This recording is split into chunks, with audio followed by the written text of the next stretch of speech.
Luto tayo ng laing. Ito yung sahog natin. Lechon ng ulo. Let's go! Dito yung laing.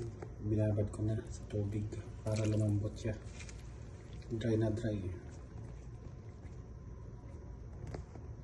Ito yung laing natin.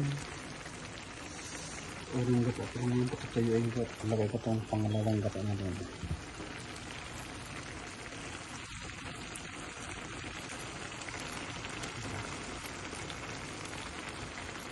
Kunti lang yung sahog. May ginela niya na beef mixed with pork.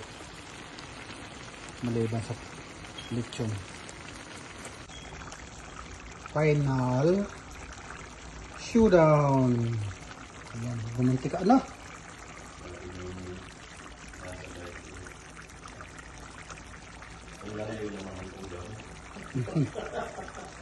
Masarap naman.